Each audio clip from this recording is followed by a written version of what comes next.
Hello everyone, welcome to my channel. Today we are going to study about the topic socialization, which is the important topic for B.Ed and also for CTET. Okay, so let's start. Socialization होता क्या है? The activity of mixing socially with others is called socialization. It is the process of internalizing the norms and ideologies of the society. तो socialisation का मतलब क्या है? तो socialisation जो वर्ड है आपका, वो आपका किससे जुड़ा हुआ है? मैनकाइंड से। ठीक है, कोई भी व्यक्ति होता है वो एक सिंगल प्राणी नहीं है, वो सोशल प्राणी है। सब एक दूसरे से मिलजुल कर इस सोसाइटी में रहते हैं। ठीक है, हम अकेले एक पर्सन इंडिविजुअल कभी भी नहीं रह सकता है, चाहे वो कितना भी शाई हो, कितना भी सेल्फ कंस्ट्रेंट पर्सन हो, बट टू वर्क, ठीक है, टू शेयर, उसको सोशल होना ही पड़ता है। तो सोशलाइजेशन वही उसी टर्म को कहते हैं, उसी एक्टिविटी को कहते हैं जिसके द्वारा लोग एक दूसरे से घुलते हैं, मिलते हैं और अपनी चीज़ों को एक दूसरे से शेयर करते हैं। लाइक कोई भी व्यक्ति है, अगर वो किसी ऑफिस में काम करता है तो कुछ एक नॉर्म्स होते हैं उस पर्टिकुलर ऑफिस में। अगर वो काम कर रहा है तो जो उसे फॉलो करने पड़ते हैं, लाइक पंचिंग टाइमिंग आपका इतने बजे है, इतने बजे आपको पहुंच जाना है, इतने बजे आपकी, अगर स्कूल का देखा जाए तो असेंबली होगी, इतने बजे आपकी क्लास है। तो एक पर्टिकुलर नॉर्म्स को आपको फॉलो करना पड़ता है, तभी उस ऑर्गेनाइजेशन में आप फिट हो गए। और अगर आप उस नॉर्म्स को फॉलो नहीं करते हो तो आप उस ऑर्गेनाइजेशन के लिए फिट नहीं हो या सोशल नहीं हो सकते हो। ओके, तो ये कुछ नॉर्म्स होते हैं जिसको हमें फॉलो करना ही पड़ता है। अब सोशलाइजेशन को एक फ्लो चार्ट के थ्रू समझते हैं। ठीक है, जैसे कि ये जो फ्लो चार्ट में टर्मिनोलॉजीज यूज़ हुई हैं वो आपको कभी ऐसा ऑब्जेक्टिव में अगर सीटेट में आता है, then you can also get to know about it and also you can add in your examination, अगर आप अपना आंसर लिख रहे हो, अगर ये सोशलाइजेशन क्वेश्चन आता है तो इसमें क्या है, सोशलाइजेशन से क्या होती है, आपकी कम्युनिकेशन स्किल्स एनहांस होती हैं। क्यों होती हैं? क्योंकि जब आप एक दूसरे के साथ मिलोगे, जुलोगे, तो आपको एक तरीका पता चलेगा कि आप कैसे एक दूसरे से हमें बात करना है। ठीक है, और इसीलिए सोशलाइजेशन का इम्पैक्ट जो है आपके ऊपर बहुत पड़ता है, क्योंकि अगर आप अच्छी संगति में रहोगे तो अच्छी कम्युनिकेशन स्किल्स डेवलप होंगी, अच्छी आदतें डेवलप होंगी, और बुरी संगति आएगी तो बुरी चीज़ें आपके अंदर डेवलप हो जाएंगी। ठीक है, तो सोशलाइजेशन एक बहुत बड़ा इम्पैक्ट डालता है आपके डेवलपमेंट में। It helps in promoting inclusive environment. जब हम बात करते हैं इंक्लूसिव एजुकेशन की, कि बच्चे जो हैं, जो स्पेशल चाइल्ड हैं, उनके साथ में भी घुले मिले और उनको भी एक्सेप्ट करें, तो ये कैसे होगा? सोशलाइजेशन के थ्रू ही होगा। बच्चे आपस में एक दूसरे को समझेंगे, उसके तरफ अपनी सेंसिटिविटी को भी पहचानेंगे और उसे व्यक्त करेंगे। Then only they can know about that how to get socialize with the others and also get to know the feelings of them.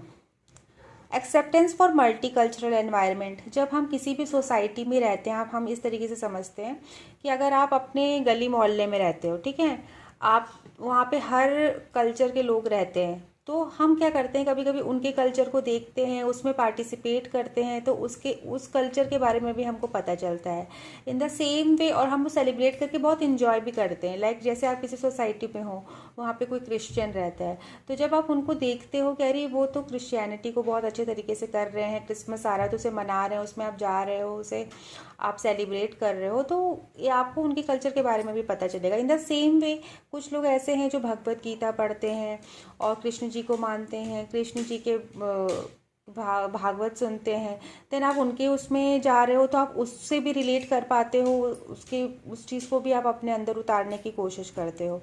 तो हम डिफरेंट कल्चर, हमारा इंडिया जो है वो डिफरेंट कल्चर के लिए माना जाता है, और हमें इसके बारे में पता भी चलता है अगर हम सोशलाइजेशन के थ्रू डिफरेंट कल्चर के लोग से मिलते हैं। और सेम इन द वे हम जब स्कूल में आते हैं तो मल्टी कल्चरल बच्चे आते हैं। ठीक है, तो मल्टी कल्चरल बच्चों के साथ जब आप मिलते हो तो आप उनसे भी चीज़ों को सीखते हो।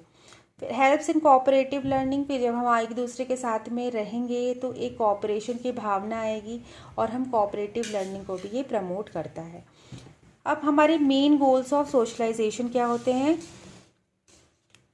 Preparing learners to participate in the social activity considering the norms and rules of the society. ठीक है, जो उसके रूल्स एंड नॉर्म्स जो हमने पहले भी डिस्कस किया था, उसको समझते हुए सोसाइटी में किस तरीके से हमें एक्ट करना है, यही सोशल एक्टिविटी जो है सोशलाइजेशन कहलाती है।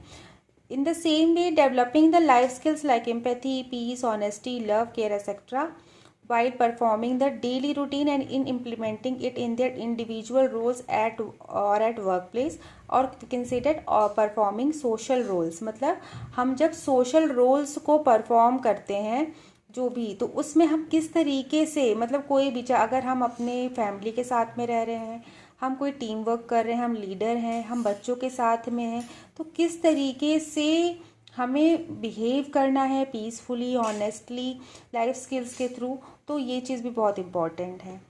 इट इनकलकेट्स बेसिक डिसिप्लिन हमारे अंदर आती है सोशलाइजेशन में। लाइक एक एग्जांपल दे दें कि जैसे कि आप अपने घर में हो, जैसे बैचलर्स अपने घर में रहते हैं, अगर उन्हें पता है कि हमारे यहाँ कोई आना नहीं है, सब बॉयज़ हैं, हम यहाँ रह रहे हैं, गर्ल्स हॉस्टल में रहती हैं, वो अकेले हैं, तो मैसी सा रूम रहता है, उनको कोई फिक्र नहीं होती है। बट हाँ, अगर जैसे होता है ना, नॉर्मल घर में रह रहे हैं जहाँ पे लोग आते जाते रहते हैं, तो हमारे अंदर खुद एक डिसिप्लिन आ जाती है, ठीक है, कि हाँ नहीं, हमें डिसिप्लिन से रहना है, सब कुछ हर जगह मैनेज्ड वे में होनी चाहिए, कोई आएगा तो क्या कहेगा, है ना, इन दैट वे।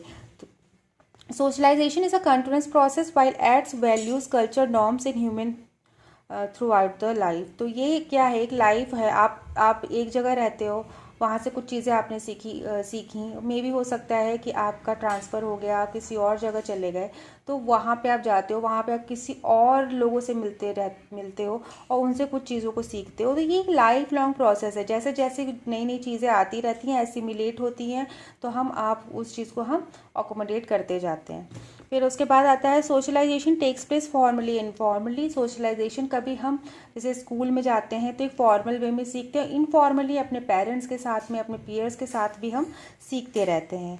तो कुछ एजेंट्स ऑफ सोशलाइजेशन है, कौन कौन से हैं, लेकिन जैसे कि रिलीजन है, डिफरेंट रिलीजन के लोग से हम मिलते हैं तो हम कुछ चीज़ों को सीखते हैं। हमारी फैमिली है, हमारा पीयर ग्रुप है, पीयर ग्रुप मतलब जो साथ संगी होते हैं आपके, एजुकेशन के थ्रू, मीडिया, जैसे छोटे बच्चे हैं, अब बचपन से ही वो अगर कोई अच्छा कार्टून देख रहे हैं जिसमें अच्छी लैंग्वेज है, कुछ एजुकेशन दी जा रही है, तब तो अच्छी चीज़ सीखेंगे। लेकिन आजकल कार्टून में भी आप देखते हो कि मतलब क्या ही स्टोरी उसमें दिखाई जाती है, बच्चे वही देखते हैं फिर वही सीखते हैं। तो मीडिया हो गया, सोशल मीडिया हो गया, सोशल नेटवर्किंग साइट्स हो गई, इन सब से भी बच्चों पर बहुत फ़र्क पड़ता है।